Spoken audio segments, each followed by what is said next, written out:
Vous ne vous sentez pas toujours d'attaque pour créer du contenu? Bonjour, c'est Bertrand, votre coach web. Bienvenue dans ce nouvel épisode du podcast, épisode 550. J'espère que vous allez bien, que vous avez la forme, la patate, l'énergie, que tout va bien pour vous, que vous avez des idées, des envies de créer du contenu, que vous avez envie de développer votre marque personnelle, vos contenus, de vous faire connaître, de faire entendre votre voix, de développer un projet qui vous tient à cœur, qui développe votre créativité, qui vous aide à vivre votre vie telle que vous avez envie de la vivre en partageant ce qui vous intéresse et pourquoi pas en tirer un revenu complémentaire ou carrément changer de vie. Je suis là pour vous aider à faire ça. Aujourd'hui, le thème est extrêmement important parce que je sais que c'est un point de blocage que beaucoup d'entre vous connaissent et je le sais très bien parce que c'est un point de blocage que je connais moi-même. Je vais vous parler de mon exemple à moi aujourd'hui et j'espère qu'il va vous aider vous aussi à mieux comprendre comment vous fonctionnez. Car vous connaissez ce sentiment, vous connaissez vraiment ce moment-là. Vous avez envie de créer du contenu, vous savez que vous devez créer du contenu pour développer votre projet, mais vous n'avez pas forcément que ça à faire, vous pouvez avoir un métier à côté, des activités, des enfants, une famille, des amis, du sport, enfin tout un tas de choses. Ce n'est pas forcément votre métier, mais vous avez envie de consacrer du temps à la création de contenu, vous vous réservez du temps, et là, quand le moment est venu, bam, ça n'avance pas comme vous voulez. Vous n'arrivez pas à créer votre contenu. Vous aviez prévu de faire une vidéo, vous voulez tout démarrer, mais vous ne sentez pas dans l'ambiance de faire votre vidéo, vous n'arrivez pas à le faire, vous ne trouvez pas vos mots, c'est pas le bon moment pour le faire, vous n'y arrivez pas, ça marche pas, ou alors vous êtes devant votre page, vous avez prévu d'écrire quelque chose, et vous avez le fameux syndrome de la page blanche, et là vous dites, aïe, je vais jamais y arriver, c'est démoralisant, vous avez envie de faire autre chose, vous avez du mal à vous concentrer, vous manquez d'énergie, vous ne sentez pas dynamique, vous dites que vous n'aurez pas les idées, que vous n'y arriverez jamais, ça vous frustre, ça vous décourage, et vous envoyez tout balader. Oui, ça peut arriver comme ça. Et moi je vais vous dire aujourd'hui comment vous pouvez gérer ça, comment vous pouvez faire pour gérer ça. Parce que c'est extrêmement important et il y a un truc vraiment qu'on doit tous se rappeler, c'est que d'abord nous ne sommes pas des machines. Bah oui, un ordinateur par exemple ça n'a pas d'humeur, ça n'a pas de sentiments, ça n'a pas d'émotion. Un ordinateur, vous appuyez sur le bouton démarrer, il démarre. Quelle que soit l'heure, la météo, la durée de sa nuit, sa mise en veille, enfin je voulais dire son temps de sommeil ou vous les inversez comme vous voulez, votre temps de sommeil à vous peut être court ou long, sa mise en veille peut être longue ou courte. Pour vous, votre temps de sommeil court va avoir un impact. Pour lui qui soit mis en veille pendant 1 heure, 2 jours, 3 heures ou 6 mois, ne changera pas grand chose à son humeur. Bah oui, parce qu'il n'a pas d'humeur, il n'a pas d'émotion, pas d'envie, pas de fatigue, pas de sentiment, pas de peur non plus. Mais vous, bah oui. Et par moment, ça vous freine. Et par moment, vous vous dites, mais comment je fais pour passer au-dessus de ça? Votre projet de création de contenu est important. Vous savez que ça vous apporte du bonheur. Vous générez peut-être un petit complément de revenu avec, en plus de votre salaire. Ça vous permet de trouver des clients pour votre activité de freelance, pour votre petite entreprise. Vous dites, je vais développer mon entreprise avec ça. Peut-être si vous êtes un coach, un thérapeute, un entrepreneur, si vous vendez des chapeaux ou je ne sais pas quoi, vous dites, c'est avec cette création-là de contenu que je vais arriver à me faire connaître, à trouver des clients, à financer, peut-être à trouver des gens qui vont m'acheter du coaching ou je ne sais pas quoi. Et là, vous vous sentez tout d'un coup totalement bloqué parce que vous dites, mais comment je vais faire? Et si vous avez misé sur ces activités-là pour vous évader de votre roue de salarié, et là vous dites, mais je reste enfermé le reste de ma vie parce que je n'arrive pas à faire ce qui me semble essentiel et important et que je n'arrive pas à faire là, c'est quoi? C'est de créer du contenu parce que je n'arrive pas à être dans le bon mouvement, l'élan, ou je n'arrive pas à trouver l'élan pour y arriver. Bah oui, parce que en fait, je vous parle d'élan, mais vous allez voir, c'est extrêmement important parce que vous savez qu'il faut être capable de sortir du contenu régulièrement. Vous avez un temps limité. Chaque jour, vous devez sortir vos contenus, vous devez les faire connaître, vous devez créer votre marque personnelle, la faire connaître vos contenus, entretenir les relations avec vos clients actuels, envoyer des mails, faire des partenariats, je ne sais pas quoi, faire des photos, tout ça. Et le vrai problème dans tout ça, quand on regarde tout ça, c'est qu'en fait, il y a un problème majeur. J'ai souvent réfléchi à cette question-là, c'est le démarrage. C'est comment est-ce qu'on fait pour démarrer là-dedans? Comment, quand on se dit aujourd'hui je fais une vidéo, comment j'arrive à me mettre dans l'ambiance de faire la vidéo? Et est-ce que je suis toujours dans l'ambiance de faire cette vidéo-là? Parce que c'est un petit peu le problème de ça. Comment on fait pour démarrer quelque chose quand ça veut pas le faire? Est-ce qu'on fait autre chose? C'est un petit peu mon sentiment et c'est ce que je vais vous expliquer. Car en fait, nous ne sommes pas des machines. Nous avons besoin de démarreurs. Et il y a des moments, en fait, notre démarreur que nous avons est plus adapté à certains types de contenus, à certaines actions que nous pouvons faire, et il faut apprendre à les reconnaître. Et par moment, si on a vraiment besoin de ce démarreur-là pour faire une action particulière, il faut aussi apprendre à se mettre dans le bon sentiment, dans le bon mood, j'ai envie de dire, pour arriver à faire l'action qui est importante pour nous. Je vais vous expliquer exactement comment je le fais. C'est très simple. En fait, ce que j'ai fait, c'est que j'ai fait une petite mind map. Alors, je vous la mets dans les notes de l'épisode. Vous allez sur votrecoachweb.com/550. Sinon, vous regardez la version vidéo de cet épisode de podcast où dedans, je vous montre tout simplement la mind map. Et vous allez voir, c'est assez simple de comprendre le principe un petit peu de comment tout ça fonctionne parce que... je vous le redis, on n'est pas des machines. Alors, ce que j'ai fait, en fait, c'est que j'ai analysé mes journées selon un petit peu les grandes actions que je faisais. On va dire ce que je peux planifier dans mon planning, dans mon agenda. Et on va dire que j'ai 5 grands types d'actions. Écrire, on va dire écrire, création au sens large. Enregistrer les contenus. Éditer, apprendre et bouger. 5 actions principales, tous les jours. Oui, bouger fait partie, au même titre que sommeil, on va dire que dormir, bien manger, bouger font partie, vous savez, c'est ma méthodologie SAM, sommeil, alimentation, mouvement, c'est comme ça que j'ai mon énergie, et donc ça c'est un élément important, et bouger fait vraiment partie des choses qui sont dans mon agenda. Bah oui, j'ai des créneaux pour aller marcher, j'ai des créneaux pour aller faire du sport, j'ai des créneaux pour faire mes abdos, des choses comme ça. C'est le meilleur moyen de le faire, soyons honnêtes, c'est le meilleur moyen de le faire. Même si parfois on n'est pas tout à fait dans l'ambiance, et c'est vraiment le but de ce que je vais vous présenter aujourd'hui, de ce dont je vais vous parler, c'est de finalement comment est-ce qu'on reconnaît ces moments d'énergie qui sont propices. Alors ce que je vais faire, c'est que je vais reprendre ces 5 points, et je vais vous expliquer comment moi je les vis, ces 5 points, vous allez tout de suite comprendre.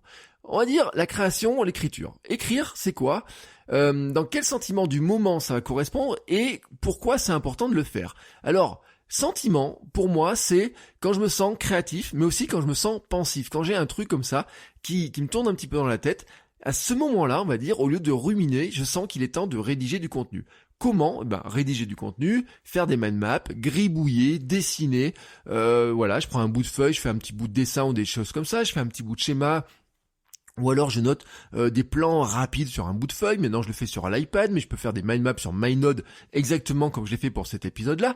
Donc là j'ai plein d'éléments comme ça, et puis par moments des fois je me dis tiens je vais rédiger quelques grands plans, quelques éléments comme ça et autres, des phrases qui me viennent, je vais les mettre dans mes notes de stockage, qui peuvent être sur Ulysse, qui peuvent être sur Rome Research, qui peuvent être sur plein d'outils que j'ai utilisés par le passé et que vous utilisez, c'est à vous de voir avec les outils, mais en tout cas le principe c'est vraiment ça. Pourquoi c'est important et pourquoi ça correspond à ce sentiment-là, à ce moment-là? C'est que ça permet déjà de vider le cerveau. Oui, j'ai une idée qui me trotte dans la tête, je dois faire des fois autre chose, des fois j'ai pas envie de l'oublier, ça permet de prendre cette idée-là, de l'écrire sur un bout de papier, de vider le cerveau, de supprimer un petit peu cette idée-là de la mémoire vive pour libérer un peu de la mémoire vive, pour éviter aussi de se dire que ma mémoire vive va finir par l'effacer un jour et que je l'aurais perdu, j'en serais vraiment désolé, donc ça permet de noter les idées, et puis ça permet aussi de les étoffer, de les structurer, parce que des fois on a une idée qui vient comme ça dans la tête, et on se dit mais finalement, comment je fais pour arriver de ce point là, ça me semble logique, mais comment je pourrais l'expliquer simplement? Tiens, j'ai 2-3 grands points qui viennent là-dedans, et là je peux faire une mind map où je fais une liste à puce des grandes idées. Ça m'arrive extrêmement souvent, et ce sont souvent ensuite des démarreurs que je pourrais utiliser sur les phases suivantes qui sont notamment d'enregistrer les contenus. Parce que, je vous ai dit, ça c'est la partie écriture, on va dire, vraiment écrire les choses. Alors des fois c'est quelques points, des fois c'est carrément des plans complets, des fois c'est des mind maps complètes avec tout le plan vraiment complet. Mais en fait, tant que c'est juste écrit sur un bout de feuille, alors on va dire... Si c'est écrit sur un bout de feuille ou sur une application numérique, ça pourrait faire un billet de blog ou des choses comme ça. Mais il y a quand même une étape qui va arriver derrière, c'est comment on passe de cette version-là qui est très brute, j'ai envie de dire c'est mon premier jet de merde en fait, comme je vous l'avais dit dans un épisode, à une version plus complète, plus définitive. Et là déjà il faut passer par une étape qui est bien sûr importante, c'est enregistrer. Par exemple, enregistrer ce podcast, enregistrer une vidéo, ça fait partie des choses qui sont essentielles dans mon quotidien. Tous les jours, je passe un petit peu de temps à enregistrer du contenu. Je fais 2 épisodes de podcast par semaine. Le mercredi, kilomètre 42. Pour le vendredi, c'est votre coach web. Donc ces 2 jours-là, je publie du contenu. Donc, ce qui veut dire que dans les jours qui précèdent, des fois la semaine qui précède, je prends de l'avance, j'enregistre les contenus, je fais des interviews, des choses comme ça. Donc, il y a une phase d'enregistrement.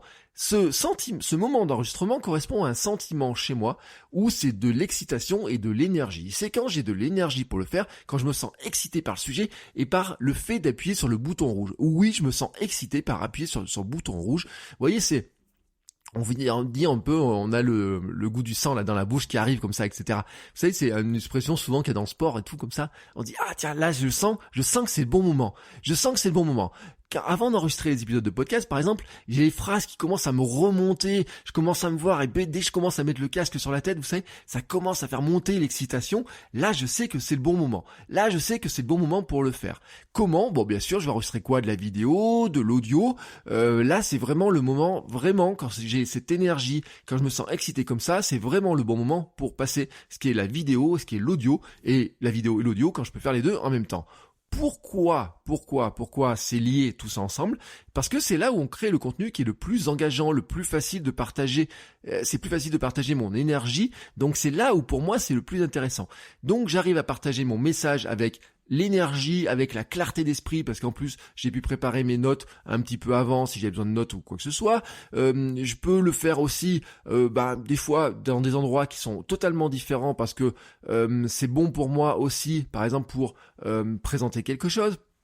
Des fois, je fais des podcasts en marchant, je présente des idées en marchant, parfois j'anime mon canal Telegram. L'autre jour, j'ai fait des podcasts privés sur mon canal Telegram, je le faisais en marchant sans aucun problème, donc je suis pas forcément lié à mon bureau, je peux être entre deux déplacements, des rendez-vous. Bon, en ce moment, c'est moins le cas, bien sûr, avec cette période de virus, mais avant, c'était le cas quand j'allais à droite, à gauche. Je faisais beaucoup de contenu, j'ai commencé le podcast même en faisant du streetcast, c'est-à-dire en enregistrant chaque semaine mes épisodes en marchant dans la rue. Donc, ça, c'est possible, cette phase d'enregistrement, et c'est au moment où je sens que j'ai le plus d'énergie, je me sens le plus excité, que je vais le faire. Si je me sens avec une grosse énergie au moment où je peux partir me balader ou aller me mettre sur un banc ou je ne sais pas quoi, c'est à ce moment-là que je vais le faire. À partir de quelles idées ? À partir d'idées que souvent j'aurais commencé à noter dans la phase d'écriture, de création, qui sont souvent des moments aussi beaucoup plus calmes. Voilà. Donc, vous voyez que ces deux phases-là, comme ça, je peux les séparer, suivant un moment donné où je me sens plus calme, je suis plus en écriture, un moment où j'ai plus d'énergie à partager, etc. Ça sera mieux pour partir sur la phase d'enregistrement. Ensuite, pour que tout ça vienne vivant, vous l'ayez sous les yeux, il faut le publier et surtout il faut l'éditer. Éditer, ça veut dire quoi ? Il faut revoir les textes, il faut revoir, faire le montage de la vidéo, faire le montage de l'audio, ajouter des petits surtitres, générer tout ce qui est les sous-titres, enfin les titres, les descriptifs pour publier ça sur les plateformes de podcast, etc. Enfin, vous voyez, tout ce petit boulot-là. Moi, je suis pas fan de ce boulot-là, c'est pas ce qui m'anime le plus. Donc, j'ai une tendance souvent à le repousser un petit peu, ou alors à le placer dans des moments, en fait, qui vont correspondre à 3 états, on va dire. C'est quand je m'ennuie un petit peu, vous voyez, que je trouve pas trop comment faire pour écrire mes choses, ça vient pas trop. Quand je me sens pas trop énergique ou quoi que ce soit, c'est le bon moment pour revoir un texte, c'est le bon moment pour revoir un billet de blog qui était en cours, c'est le bon moment pour arriver à relire un petit peu les choses et me dire tiens, je pourrais peut-être les manipuler autrement. Ça correspond aussi à des moments de fatigue, souvent, fatigue, et puis ça correspond à des moments où je me sens un petit peu critique. Tiens, je me dis aujourd'hui, je me sens un peu critique contre moi-même, je me dis tiens, c'est le bon moment pour aller relire, tiens, la page de livre que t'as écrit hier, par exemple, une page de livre que t'as écrit, tiens, c'est le bon moment peut-être pour regarder une vidéo sous un autre angle, peut-être pour éditer un épisode, t'auras peut-être l'œil un petit peu plus, ou l'oreille, ou le cerveau un petit peu plus tranchant pour faire quoi ? Quand on édite une vidéo, un podcast ou éditer mes textes, pour déjà, ça m'oblige à m'engager dans une tâche vraiment qui est me dire ça me fatigue pas en création, ça m'oblige pas à se trouver des idées, donc je peux le faire relativement facilement. Donc ça me permet de rentrer dans cette tâche-là sans sans me dire il faut déjà que je démarre le studio pour la vidéo, la photo, etc. Sans me dire tiens il faut que j'écrive tant de mots, etc. Sans me dire il faut que je trouve mes idées parce que je me sens fatigué. Et ça me permet aussi d'améliorer la valeur du contenu, justement avec ce côté plus tranchant, plus sélectif, plus critique. Me dire tiens ce truc là quand même c'est pas terrible quoi. Si tu l'enlevais, ça ferait peut-être gagner du temps à tout le monde et notamment à tes lecteurs, à ton audience qui a peut-être pas envie de se taper 2-3 minutes de cette espèce de palabre qui ne sert à rien. Ou alors peut-être que ça tu pourrais refaire un nouveau plan, peut-être ça tu pourrais le faire différemment, etc. Donc il y a plein de moments comme ça où je vais changer un petit peu les choses. Et puis ça arrive par exemple sur des formations, des formations que je prépare. Par moment je regarde les trucs et avec un œil critique je me dis ah mais là-dessus, sur la même map que t'as fait, etc., il manque un élément, Bertrand. Tu devrais faire ça, ça et ça et ça. Et là, ça correspond vraiment à des moments où je me sens plus critique. Et c'est bon ce moment-là. Moi, pendant longtemps, je me dis, ouais, quand t'as pas le moral, etc., qu'est-ce que tu fais de ce moment-là? En général, j'en faisais pas grand-chose. Puis une époque où je leur dis, tu vois, je vais faire un tour sur Netflix ou quoi que ce soit, ça va passer, et puis je reviendrai quand je me sentirai plus énergique, je ferai mes contenus, etc. Non, j'ai appris à utiliser ces moments-là parce que je sais aussi qu'ils sont intéressants pour moi et que je dois les utiliser aussi parce que c'est mon boulot aussi de faire avancer les choses, c'est le boulot d'arriver à sortir mes contenus, c'est le boulot d'arriver à sortir des formations, c'est mon boulot d'arriver à sortir des mails, des pages de vente, des choses comme ça. Donc, à un moment donné, comme c'est mon boulot, il faut que je prenne les tâches par rapport à mon émotion du moment. Et c'est vraiment tout le but de cet épisode-là. Ensuite, il y a 2 autres éléments qui restent dans ma liste, c'est apprendre et bouger. Alors, apprendre correspondrait à des moment où je me sens curieux, où j'ai un besoin de réfléchir. C'est le bon moment pour aller prendre un bouquin.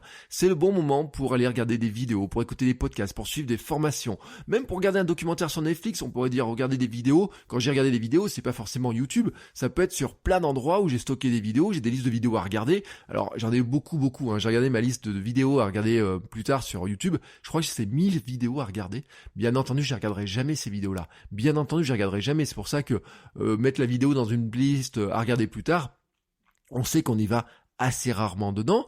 Bon, après, ça flatte un petit peu les algorithmes, etc., qui disent, tiens, il y a plein de gens qui l'ont mis dans à regarder plus tard, mais le mieux, c'est quand même qu'on aille les regarder. Bon, ça, c'était une petite parenthèse. Mais ce que je veux dire par là, c'est que, en fait, cet apprentissage peut se faire de plein de manières. Je peux aller lire un livre, je peux aller prendre un PDF que j'ai téléchargé, relire des choses, reprendre des notes, même à la limite. Apprendre, c'est aussi regarder ce que j'avais déjà noté quelque part, des citations, des petites phrases, des choses comme ça, essayer de retenir des idées, essayer de les réexpliquer, etc. Bon, on pourrait être dans l'apprentissage par ce biais-là aussi, vous voyez. Donc il y a plein de méthodes, plein de choses qu'on peut apprendre. Pourquoi c'est extrêmement important et pourquoi c'est bien de le placer à ce moment-là? Parce que déjà ça améliore les compétences. C'est en apprenant qu'on améliore les compétences. Quand on est curieux de quelque chose, on va aller fouiller, on va aller chercher, on aurait presque envie d'essayer des choses. Et des fois quand on a du mal à démarrer quelque chose, la simple curiosité est un starter qui est quand même assez incroyable. Tiens, j'ai une idée que je vois là dans un bouquin, tiens, si je creusais un petit peu ça, je peux aller creuser. Alors bien entendu, si vous faites que ça, on va appeler ça de la procrastination, ça vous détache de ce que vous devez faire à côté, mais si ça vous permet d'avancer sur quelque chose, c'est pas plus mal, parce que ça va faire quoi ces moments de curiosité, ces besoins de réfléchir? Ça challenge un peu vos idées, ça va aussi élargir vos horizons, c'est-à-dire que tout d'un coup, ça va changer un petit peu votre vue sur quelque chose. Il y a quelque chose que vous n'arrivez pas à faire, vous êtes un petit peu bloqué, vous sentez pas trop les idées comment le faire, tout d'un coup, le fait de prendre un bouquin, de regarder quelque chose, de lire quelque chose, des fois ça va faire des connexions. Mais des fois des connexions même qui sont totalement improbables. Vous pouvez regarder, je vous donne un exemple. Vous êtes en train de réfléchir sur de la domotique et puis tout d'un coup vous regardez un documentaire sur le sport ou je sais pas quoi et d'un coup il y a une espèce de comme un déclic qui va se faire et vous dites ah ouais attends, je pourrais utiliser l'image que j'ai vue dans le sport pour parler de l'ouverture de ma porte de garage. Pourquoi pas? J'ai envie de dire, pourquoi pas? Cet épisode-là que j'ai en train de préparer, j'avais commencé à avoir des images et métaphores, etc., avec des voitures, avec des choses sur l'inertie, etc. Je vous passe tous ces détails-là parce que j'ai édité un petit peu dans ma phase d'édition. J'ai dit, ça, on va enlever ce truc-là. Quand j'ai relu un petit peu les notes, j'ai dit, bon, on va enlever ça, c'est un petit peu compliqué, etc. Et puis, ça va nourrir vos contenus d'une manière un petit peu différente. En ce moment, il y a un truc que j'ai remarqué, c'est que souvent, je dis, je vais faire ma Marie Kondo de quelque chose. Ma Marie Kondo du contenu, ma Marie Kondo du sport, ma Marie Kondo de l'alimentation. Et ça veut dire quoi ce truc-là? Ça veut dire que j'avais lu il y a peut-être 2 ans, je sais pas, vous savez, les livres de Marie Kondo, j'avais fait un épisode sur comment Marie Kondo gère sa marque et comment c'est extrêmement intéressant. Vous voyez, déjà, ça me fait un contenu, etc. Le fait d'aller voir, de dire, tiens, je vais apprendre un truc, je vais lire des choses, comment telle ou telle personne s'organise. Et souvent, Marie Kondo, vous savez, il y a un truc qu'on dit, est-ce que ça vous procure de la joie? Prenez un vêtement, vous le serrez contre vous, est-ce que ça vous procure de la joie? Prenez un objet, est-ce qui vous procure de la joie? Et souvent, en ce moment, je me suis rendu compte que je le dis souvent pour les contenus. Est-ce que créer ce contenu te procure de la joie, Bertrand? C'est une question que je me pose souvent. Et c'est une question que je pose souvent aux gens que j'ai en coaching aussi, cette histoire-là. Quand ils me disent, oui, je sais pas trop quoi faire, quel contenu, comment je vais faire, est-ce que je vais faire de la vidéo, du podcast? Je dis, il faut essayer de faire les trucs. Est-ce que ça te procure de la joie? Essaye ça, essaye ce truc-là.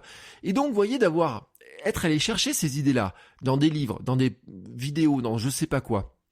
des fois dans des articles que j'ai stockés, ça vient nourrir ma réflexion, ça vient nourrir mes contenus. Donc cet apprentissage, cette curiosité, ces besoins de faire des liens, de réfléchir différemment, etc., ces moments-là sont extrêmement précieux parce qu'il y a plein de choses que vous entendez qui sont nourries par ces moments où je me sens pas trop d'humeur d'aller écrire beaucoup de textes, pas trop d'humeur d'enregistrer, pas trop d'humeur d'éditer des contenus parce que c'est pas ce qui me plaît le plus.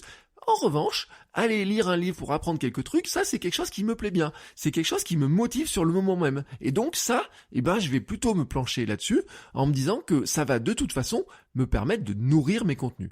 Et puis, il reste un dernier point, je vous ai dit dans mon agenda, ce sont les moments de mouvement, bouger. Et là, le sentiment du moment qui va me provoquer ce besoin d'aller bouger, c'est un, quand je me sens léthargique, tout mou, et l'autre quand je me sens surchargé et que j'ai beaucoup de choses à faire. J'avais fait un billet de blog il y a quelques années en disant j'ai ma semaine, ma journée, je suis débordé, j'ai pas le temps, mais je vais courir quand même parce que ça va me libérer l'esprit. Je vous l'ai dit, je ne sais pas combien de fois, comment le corps et l'esprit sont liés, comment le fait de bouger son corps va alimenter son esprit. C'est normal, le sang circule plus vite, c'est normal, tout d'un coup on va permettre de faire des connexions dans plein de sens. Je vais pas vous refaire les épisodes sur le sujet, j'en ai fait beaucoup. Qu'est-ce qu'on peut faire dans ces cas-là ? Marcher, courir, aller nager. Dans mon cas, moi, vous voyez, marcher, courir, nager. Bon, nager quand les piscines sont ouvertes, bien entendu, mais par rapport à mes objectifs, je sais que j'ai besoin d'aller nager, que nager va permettre aussi d'arriver, par exemple, à me redonner de l'énergie, à stimuler peut-être ma pensée, parce que c'est ça le pourquoi des choses. Et j'ai oublié aussi le gainage et le fitness. Vous voyez, les abdos, les pompes, les choses comme ça, vous pouvez aussi en rajouter. Mais ça, ce que je veux dire par là, c'est que le pourquoi, c'est redonner de l'énergie, stimuler la pensée, donner de nouvelles idées, et ça permet aussi de faire une petite pause pour le cerveau par moment. C'est-à-dire que moi j'ai une tendance quand je vais courir, il y a un moment donné où mon cerveau il se déconnecte, il regarde les petits lapins qui courent, il regarde le soleil, il regarde les arbres, il regarde les fleurs, etc. Et puis au bout d'un moment, quand il commence à se retrouver, à se régénérer un petit peu, il va redonner un petit peu des idées dans la pensée, donner de nouvelles idées, etc. Et donc il va redémarrer sur un mode un petit peu différent. Et puis quand je rentre à la maison après avoir bougé, il est vraiment certain que je suis en bien meilleure forme, en bien meilleur état énergétique, vraiment état énergétique, et c'est souvent, vraiment très souvent, que je vais faire du sport, quand je reviens, j'ai envie d'enregistrer un podcast, j'ai envie de faire une vidéo, j'ai envie d'écrire des contenus, j'ai envie même d'éditer les choses, etc. Mais en tout cas, j'ai un regain d'énergie. C'est même comme ça qu'était né Kilomètre 42, parce que Kilomètre 42, c'était j'allais courir, je rentrais de courir, j'avais envie d'enregistrer un podcast, de partager mon sentiment sur mon entraînement, et bam, je faisais un épisode où j'expliquais comment je préparais ma séance du jour pour préparer mon marathon, etc. Donc tout ça là, bien entendu, est totalement lié, tous ces sentiments, toutes ces choses-là sont totalement liées. Et ce qui est intéressant, en fait, c'est que les uns et les autres se nourrissent. Les uns et les autres se nourrissent. Ce que je veux dire par là, c'est que vous avez ces temps et ces sentiments. Par moment, vous allez vous rendre compte que l'un peut déclencher l'autre. Exemple, écrire, quand j'écris quelque chose, notamment un plan pour un contenu, pour une vidéo, souvent j'ai envie de l'enregistrer directement. Je suis pas du genre à dire, tiens, je vais faire un truc le lundi pour enregistrer le vendredi. Moi, j'aime bien faire dans la foulée. Mais souvent, je me dis, tiens, je voudrais bien enregistrer un truc. Il faut d'abord que je l'écrive. Voilà, ça peut venir dans ce sens-là. Mais souvent, c'est plutôt dans, tiens, j'ai écrit un truc, ça fera un bon plan pour une petite vidéo. Et si je faisais la vidéo maintenant? Donc, ça nourrit, en fait. C'est un peu du carburant. Enregistrer, je me dis, tiens, maintenant que t'as enregistré, si tu faisais l'édition directement tout de suite, comme ça, tu publies directement, plutôt que de laisser ça traîner quelque part. Apprendre me donne souvent l'envie d'écrire, me donne l'énergie d'écrire. Courir me donne souvent l'énergie pour écrire aussi, pour enregistrer, je vous l'ai dit.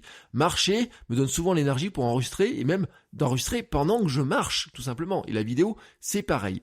Pour moi, le plus compliqué, c'est la phase d'édition. Éditer les vidéos, faire le montage des vidéos, des podcasts, c'est pas ce qui me botte le plus. Je constate toutefois qu'il y a 2 moments qui sont propices. C'est juste après l'enregistrement, donc dans la foulée de l'enregistrement, et après le sport. Donc, quand je sais ça, ça veut dire que dans ma journée, quand je peux la planifier, je vais peut-être me dire, tiens, il y a un moment dans ta journée spécifique qui va être plus propice pour créer tel ou tel contenu ou pour faire telle ou telle action, pour faire telle ou telle chose sur tes contenus pour les faire avancer. Et comme je sais qu'en plus l'édition, je l'aime pas, j'ai une tendance à la diminuer, à me donner une marge assez courte sur l'édition en me disant allez, t'as que 10 minutes pour éditer ton truc. Et pour le podcast, vous savez que c'est vraiment le cas parce que des fois pour le podcast, il y a 5 minutes d'édition avant que le podcast soit en ligne. C'est rare que je fasse des éditions très longues avec des montages. Je coupe pas les blancs, je coupe pas les je coupe pas les hésitations. C'est très rare que je fasse quoi que ce soit. Je rajoute juste un petit intro sonore au début, une intro sonore à la fin et c'est juste des copier-coller. C'est-à-dire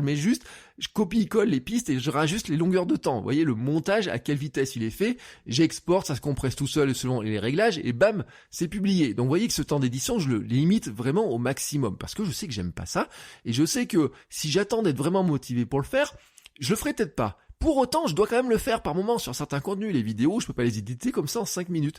Et c'est là où en fait, on a un problème. C'est-à-dire que si on réagit que par rapport à son sentiment, à son émotion du moment, il pourrait y avoir des moments où on ne ferait rien, en tout cas pas ce qui nous fait vraiment avancer. Ce que je voudrais dire par là, c'est que moi, par exemple, comme je me connais bien, comme j'ai appris à me connaître, je sais que le moment d'apprendre des choses, le moment de chercher des idées, donc d'écrire les plans, d'écrire les idées, etc., c'est ce que je préfère. C'est le moment où je pourrais me plonger, c'est les moments dans lesquels je pourrais rester très longtemps, me plonger très longtemps dedans. C'est là que je vais atteindre le flow, en fait, grosso modo. C'est quand je vais chercher les idées et quand je vais enregistrer. C'est pas quand je vais éditer, publier, etc.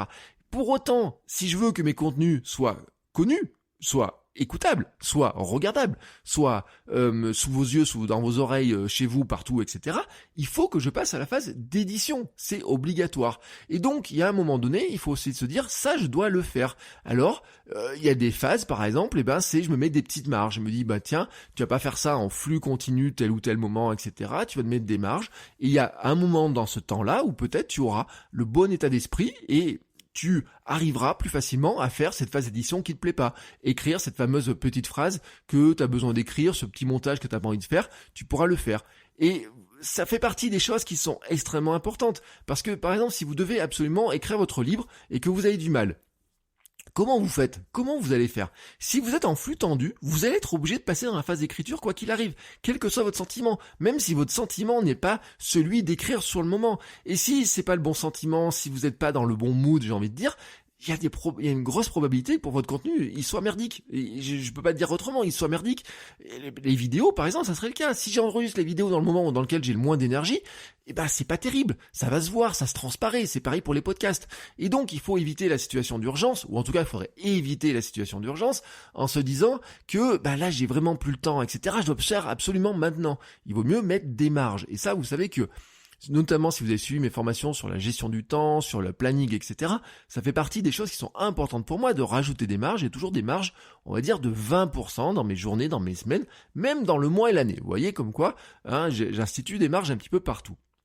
La deuxième chose, c'est que vous identifiez un sentiment plus propice à une activité, alors vous devez vous poser la question de comment créer ce sentiment si vous devez absolument faire cette activité. Ce que je veux vous dire par là, c'est que oui, il y a des moments où on se retrouve au pied du mur. Pied du mur, c'est quoi? C'est de se dire, j'ai prévu de faire une vidéo qui doit être publiée le samedi, on arrive le vendredi soir, ma vidéo n'est pas en ligne, n'est pas faite, n'est pas enregistrée, n'est pas écrite, etc. Et pourtant, je me sens pas trop de démarrer, ça me paraît trop insurmontable de faire, comment je fais quand même pour faire ma vidéo et ne pas rater mon rendez-vous? Ça, c'est un élément que vous devez absolument comprendre. C'est comment vous fonctionnez, quel est le sentiment que vous devez provoquer chez vous pour arriver à démarrer. Vous voyez, on va prendre le truc à l'envers. Le fait de savoir que vous avez besoin, que ce sentiment-là vous permet de faire telle ou telle chose d'une meilleure façon, la question qui va venir se poser, c'est de se dire, je dois faire cette chose-là, je dois la faire absolument, comment j'arrive à inverser le processus et à générer ce sentiment-là. Et par exemple, je dois éditer du contenu. Quel sentiment est pour moi lié à l'édition? Comment je provoque ce sentiment-là? Moi, le côté ennui, etc., je vais pas trop vous provoquer, je vais pas me fatiguer volontairement, etc. Donc, ce truc d'édition, il est plus compliqué, c'est pour ça que j'aurais plutôt une tendance à enchaîner les choses. J'enregistre, j'édite tout de suite, parce que sinon, je sais que j'éditerai jamais. J'ai des vidéos, par exemple, de running que je n'ai jamais montées parce que je n'ai jamais eu le courage de les éditer. Voilà, ça fait partie des choses. Vous savez, je vais faire une course, je prends la GoPro, je ramène plein d'images, etc., puis je me dis, oh là là, il y a 20 vidéos à regarder, à dérocher, etc. C'est pas mon truc, j'ai pas trop envie de le faire, etc. Et dans ce cas-là, je le ferai pas. Alors que si je le faisais juste en rentrant, peut-être que je l'aurais fait. Vous voyez, il peut y avoir des sentiments comme ça. Donc, comment on arrive à provoquer un petit peu ce sentiment-là, ça peut être un élément intéressant qui peut vous aider tout simplement à accéder tout simplement au bon sentiment qui va vous permettre ensuite de créer. Un truc dont je vous ai parlé assez souvent, ça fait partie des astuces que je vous ai données dans les tout premiers épisodes de votre coach web, je crois. Mais en tout cas, j'en ai parlé régulièrement. C'est que pour enregistrer le podcast, pour avoir l'énergie pour enregistrer le podcast, il y a un truc qui marche extrêmement bien chez moi, c'est d'activer mon corps avant. C'est de faire mes 7 minutes de gym du matin, c'est de faire 10 ou 20 pompes le matin, des choses comme ça. Ça me donne une patate, ça me donne une énergie.